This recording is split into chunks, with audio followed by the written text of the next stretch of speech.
Ժողովուրդ ջան, առաջերտին շնորհակալություն, որ հավաքվել եք, որ մասնակցում եք այս հանդիպմանը։ Փորձեցի հիշել վերջին անգամ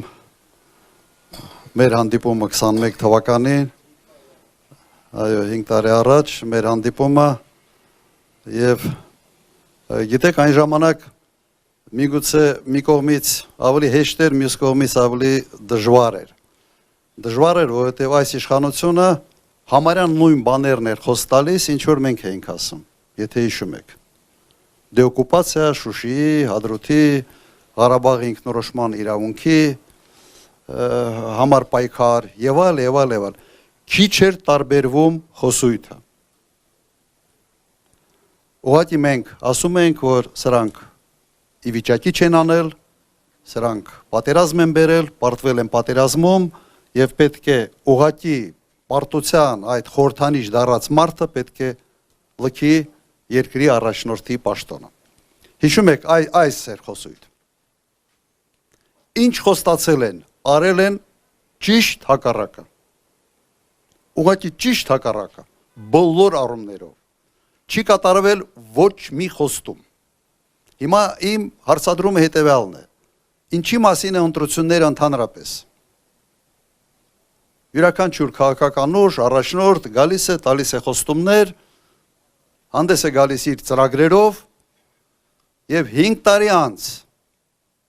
պարտավոր է հաշվետու լինել իր ծրագրերի հետ կապված։ Ինչ արվել, ինչ չի արվել։ Հիմա A կետից պետք է հասցնի B կետ։ Այս մարդիկ այնինչ արել են կապ չունի իրենց ծրագրի հետ, իրենց խոստումների հետ։ Եվ դա է պատճառը, որ այս քարոզարշավը վերենացել ատելության, թշնամանքի, ուղղակի թույն են շաղ տալիս բոլոր տեղերում, ավելի տոքսիկ քաղաքական միավոր, որը մասնակցում է ընտրություններին, ես չեմ տեսել եւ չեմ մտածել, որ դա հնարավոր է։ Եվ հնարավոր է, որովհետեւ ասելիք չունեն։ Խոսում են խաղաղության մասին, ես 10 տարի նախագահ եմ եղել, երկիրը ամենից խաղաղն է եղել, պատերազմ չի եղել, նույնիսկ միջին ծավալի միջադեպ չի եղել սահմանում։ Բայց ոչ ոքին 10 տարի ժամանակ խաղաղությունից չեն խոսում, որովհետև կար խաղաղությունը։ Խաղաղության մասին խոսում են այն ժամանակ, երբ խաղաղությունը կասկածելի է կամ չկա։ Հիմա ընտրությունը ձեռն է։ Դուք, մենք, մեր ժողովուրդը ի վիճակի է ռացիոնալ այս ամեն ինչի նայել, թույնից պաշտպանվել, այդ թարախից, այդ հայհոյանքից պաշտպանել եւ փորձել հասկանալ, թե ում հետ գործ ունեն։ Հիմա մենք կարող ենք ասել, որ այս մարդիկ տգետ են, իսկապես տգետ են, կարող ենք ասել, որ չեն հասկանում, թե ինչ են անում, իսկապես չեն հասկանում, բայց նրանք, ովքեր սրանց կառավարում են, շատ լավ հասկանում են, թե ինչ են անում, շատ լավ են հասկանում։ Երբ 5 տարի առաջ մշակույթի նախարարությունը կրճատվեց, ասում ենք, լավ է, խի են անում։ 4 տարի անց պարզվեց, մեր ինքնության վրա հարձակվելու համար են անում։ Երբ Սփյուռքի նախարարությունը կրճատվեց, էլի ասում ենք, լավ է, խի եք անում, ինչի համար են անում։ Անում էին Սփյուռքը Հայաստանից օտարելու համար։ Հիմա ինձ համար հասկանալի է, թե ինչի են փակել գյուղնախարարությունը։ Որովհետև հիմա ուղղակի փորձում են վերացնել գյուղատնտեսությունը։ Երբ Նիկոլ Փաշինյանը ասում է իմ զորայական կետից եմ սկսում, արդեն մարդիկ պիտի սարսափեն։ Ղարաբաղյան շարժումը իր զորայական կետից սկսեց, բանակցային գործընթացը ձախողեց, բերեց պատերազմ։ Հիմա վերջերս արդեն հայտարարեց, որ բանակը զորային կետից է կառուցում։ Ամենից վտանգավոր հայտարարությունն է։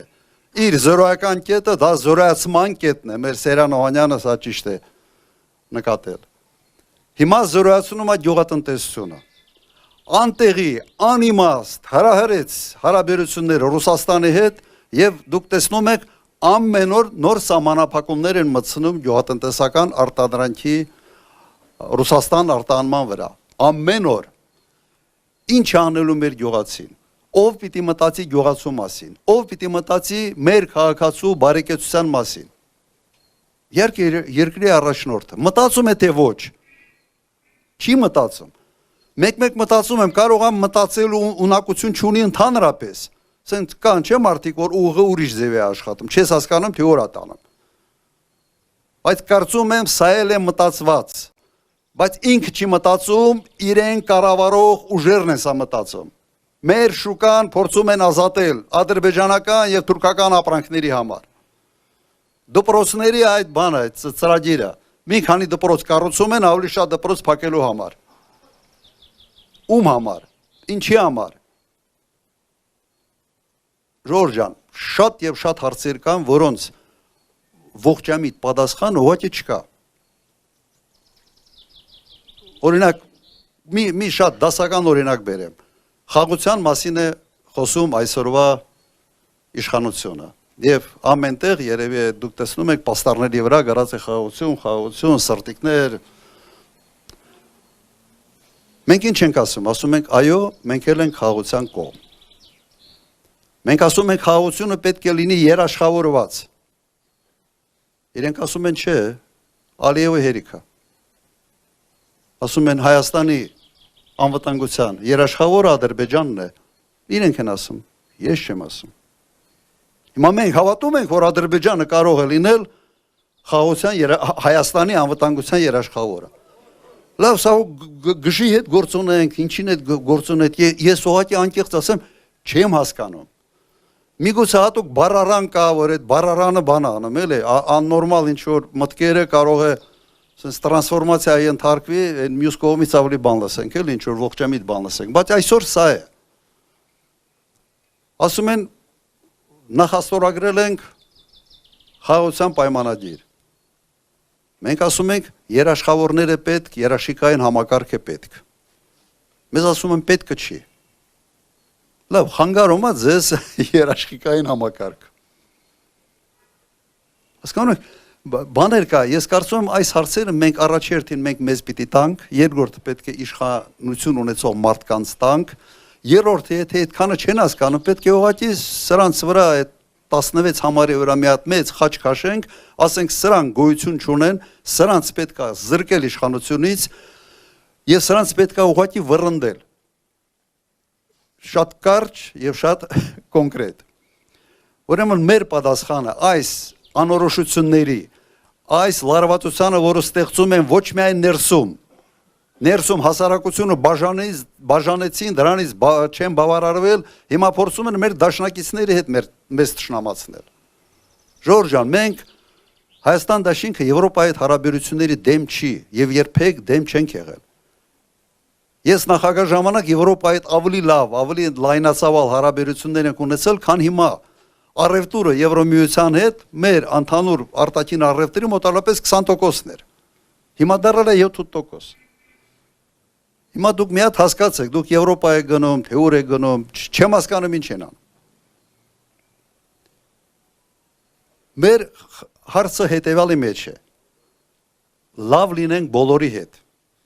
Եվրոպայի հետ հարաբերությունների կառուցումը չպիտի լինի Ռուսաստանի հետ թշնամանալու հաշվին կամ շնորհիվ։ Միացյալ Նահանգների հետ հարաբերությունները չպետք է նշանակի Ռուսաստանի հետ թշնամանալը։ Հասկանում եք, մեր խնդիրը սա է, ոչ թե կամ, մենք ասում ենք եւ, մենք ասում ենք մի մխրճվի գերպետությունների շահերի արանքը, մի հայտնվի այդտեղ, վտանգավոր տեղ է, լավ տեղ չի, ջախջախվելու ես, երկիրը փոքր է, եւ տարածքով, եւ բնակչությամբ։ Ուրեմն մեր մոտեցումը հետևյալն է, հավասարակշռված,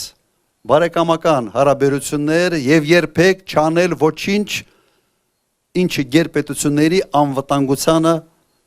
որպես սպառնալիք կարող է դիտվի իրենց կողմից։ Սա ես նայեք, մեկ բանաձևով մեր արտաքին քաղաքականության ֆորմուլան տվի։ Մեկ բանաձև, մեկ շատ կարճ բան։ Ընդհանրապես մեր մոտեցումը սա է, պարզ, հասկանալի, պարզերես մենք ասում ենք եւ